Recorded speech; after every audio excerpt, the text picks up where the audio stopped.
paalala mula sa Panginoon. Marami pong nagsasabi na dapat daw silang paniwalaan dahil gumagamit daw sila ng Biblia at binabasa lamang nila ang mga nakasulat sa Biblia. Ang totoo, hindi po lahat ng gumagamit ng Biblia ay tama ang pagkaunawa, lalong-lalo na kapag out of context ang pagkaunawa. Madalas po itong nangyayari, lalong-lalo na dito po sa ating bansa. Marami po sa mga kapwa nating Katoliko ang lumilipat sa ibang sekta dahil po ginamitan po sila ng Biblia at sinabihang mali ang ating mga pinaniniwalaan. Ang pamamaraan po na ginagamit ng mga umaatake sa Catholic Church ay tinatawag nating proof texting. Ano po ang proof texting? Proof texting is basically taking an isolated verse out of all contexts. No one wants their words taken out of context, as it is a highly misleading and unethical thing to do. Scripture can be easily misrepresented by representing it within one's own theological and life context without attention on its own context. It is like someone taking your words to mean what they want them to mean without attention to what you intended to mean. Ang ginagawa ng iba kapag nagbabasa ng Biblia ay pupulot sila ng mga salita mula sa Biblia na pwedeng sumang-ayon sa kanilang paniniwala at bibigyan nila ng kanilang sariling interpretasyon kahit hindi naman ganoon ang ibig sabihin ng talata. Hindi sila nagbabatay sa konteksto ng kanilang binabasa dahil ang importante sa kanila ay may mabasa silang word for word na sasang-ayon sa kanilang doktrina. Magbibigay po tayo ng 3 mga talata mula sa Biblia kung saan ginagamit ang proof texting at kadalasan din itong ginagamit para atakihin tayong mga Katoliko. Una, ang nasa Exodus chapter 20 verse 4. Ito po ay paboritong-paborito ng mga anti-katolikong gamitin laban sa atin dahil sa ating pagkakaroon ng mga sacred images. So, ang gagawin nila ay babasahin nila ito. Exodus chapter 20 verse 4 says, "Thou shalt not make unto thee any graven image, or any likeness of anything that is in heaven above, or that is in the earth beneath, or that is in the water under the earth." Tapos, magbibigay sila ng conclusion na, see, all images are idols. Pero, kung titingnan po natin ang konteksto at babasahin po natin ang Exodus chapter 20 verse 3 at Exodus chapter 20 verse 5, ay maiintindihan po natin na ang ipinagbabawal po talaga dito ay ang paggawa ng mga imahen na ibang mga Diyos para sambahin o ang paggawa ng mga imahen para ituring na Diyos. Kaya po yung mga Protestant scholars na nag-aral talaga ng mabuti at tinitignan ang konteksto ay mas malayo ang pagkaunawa nila kumpara doon sa mga Protestanteng umaatake sa atin. Yung interpretasyon ng mga Protestanteng umaatake sa Catholic Church ay iba kaysa sa interpretasyon ng kanilang mga scholars. Ganito po ang sabi ng isang kilalang Protestant scholar na si Dr. Norman Geisler sa kanyang aklat na The Big Book of Bible Difficulties sa pahina 84. Finally, the prohibition in Exodus chapter 20 verse 4 is not against religious arts as such, which include things in heaven and on earth. Rather, it was against using any image as an idol. Ang problema din sa mga umaatake sa atin ay nagbabasa din sila ng Bible pero hindi nila alam ang original text ng idol at ng imahen. Para sa kanila, ang lahat ng imahen ay idols o sa madaling salita kapag nakakakita sila ng mga sagradong imahen, para sa kanila ito ay mga idols. Dapat po alam po natin ang kaibahan ng idols at ng images bago po natin bigyan ng sariling interpretasyon ang mga nakasulat sa Biblia. Pakinggan po natin ang sinabi ng isang iginagalang na Protestant scholar na sa katauhan ni Dr. Daryl Bach. We're going to answer the question, are all images idols and therefore a violation of Exodus 20 verse 4? And the way to answer this question is to define image and idol. An image is a representation of someone, that is simply a portrayal of what they are like or what they look like, or an attempt to represent something. That is not a violation of Exodus 20 verse 4.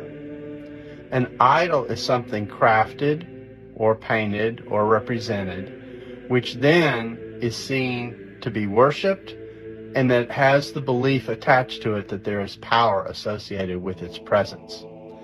That is an idol, and that is what Exodus 20 verse 4 is arguing against. So the representation of someone simply to represent their presence is not a violation of Exodus 20. But to believe that it has power or to worship it in one way is a violation of that commandment. Napakinggan po natin ang video kung saan nagsasalita ang isang Protestant scholar na si Dr. Dapat at napakalinaw po na iba ang kanyang pagkaunawa kaysa sa pagkaunawa ng ibang mga Protestante, lalong-lalo na yung mga umaatake sa atin. Pangalawa, ang nakasulat sa Romans chapter 16 verse 60. At basahin po natin ang nakasulat sa Tagalog Bible dahil madalas po ito ang ginagamit ng mga nagpapakilalang mga tunay na mga Kristiyano. Mga batian kayo ng banal na halik. Binabati kayo ng lahat ng mga iglesia ni Kristo. Sinasabi po ng iba na sila raw ang totoong sa Diyos at yung sa iba ay sa demonyo dahil yung kanilang church ay binabanggit po sa Biblia. Sa madaling salita, sila raw ang tinutukoy sa Roma chapter 16 verse 16. Alam po ba natin na sa kasaysayan ay marami ng mga grupo ng sekta ang gumagamit ng pangalang Church of Christ? Kung ang lahat ng Church of Christ ay totoo dahil kapareho ito ng nakasulat sa Biblia, lalabas na hindi totoo ang sinabi ng Panginoong Hesus sa Matthew chapter 16 verse 18 na, I will build my church, dahil tumutukoy po ito sa iisang church lamang. Proof texting po ang tawag sa ginagawang ito ng mga umaangkin sa nakasulat sa Romans chapter 16 verse 16. Again, proof texting is basically taking an isolated verse out of all context. Historically, ang sulat ni San Pablo sa mga taga-Roma ay naisulat noong 57 Anno Domini at halos lahat ng mga reliable scholars ay nagkakasundo tungkol dito. Ibig sabihin yung mga simbahan na gumagamit ng name na Church of Christ ay hindi pa naitatag ng panahong iyan. Ang Romans chapter 16 verse 16 ay hindi rin tumutukoy sa Pilipinas kagaya ng interpretasyon ng iba. Ganito po ang sabi ng isang New Testament scholar na si Dr. Douglas Moo na sa kanyang aklat na The New International Commentary on New Testament, the Epistle to the Romans sa pahina 927. Paul refers to those churches that he has been instrumental in planting in his ministry, from Jerusalem to Illyricum. By conveying greetings from so many of the churches, Paul again hints at his strategy to bring the Roman Church into the sphere of churches that know and support him. Pangatlo, ang nakasulat sa 1 Corinthians chapter 11 verse 14. Ito po ay ginagamit din ng ibang sekta na mahilig sa proof texting. Ganito ang ating mababasa sa Tagalog Bible. Hindi baga ang katalagahan din ang nagtuturo sa inyo na kung may mahabang buhok ang lalaki ay mahalay sa kanya? So, ang interpretasyon ng ibang bumabasa nito ay bawal daw para sa mga Kristiyano ang mahabang buhok at maging si San Pablo daw ay hindi nagpahaba ng buhok. Kapag proof texting po talaga ang gagamitin natin, ay napaka-misleading, lalong-lalo na kung hindi natin alam ang historical background ng ating mga binabasang mga talata. Si San Pablo po na nagsulat ng 1 Corinthians ay nagpahaba ng buhok at halos lahat ng mga reliable New Testament scholars ay nagkakasundo sa interpretasyong ito. Kagaya ng mababasa natin ito sa isang scholarly commentary na New International Commentary on the New Testament sa pahina 527. Thus, Paul is not arguing that men must wear their hair short or that women must have long hair, as though nature meant some kind of created order. Indeed, the very appeal to nature in this way suggests most strongly that the argument is by way of analogy, not of necessity. As in the two preceding arguments, Paul begins with a man in order to set up what he wants to say about the woman. What nature thus teaches is that man, on the other hand, if he has a long hair, it is a disgrace to him. This seems to be clear evidence that by nature, Paul meant the natural feelings of their contemporary culture. After all, according to Acts chapter 18 verse 18, Paul had apparently worn long hair for a time in Corinth as a part of a vow. So ano po talaga ang ibig sabihin ni San Pablo sa 1 Corinthians chapter 11 verse 14? Ano ba ang view ng mga scholars tungkol sa historical background nito? Ganito po ang mababasa natin sa The Corinthian Catastrophe sa pahina 15. High on the Acropolis overlooking Corinth and dominating its life was the magnificent temple of Aphrodite, the goddess of love and fertility. 1,000 priestesses plied the trade of prostitution as part of the religious rites. Corinth was a vice-oriented city. Long-haired male prostitutes were a common sight on the streets and were the background for Paul's comment in 1 Corinthians chapter 11 verse 14. Doth not even nature itself teach you that if a man have long hair, it is a shame unto him? So lumalabas na ang tinutukoy dito ni San Pablo ay ang mga long-haired male prostitutes.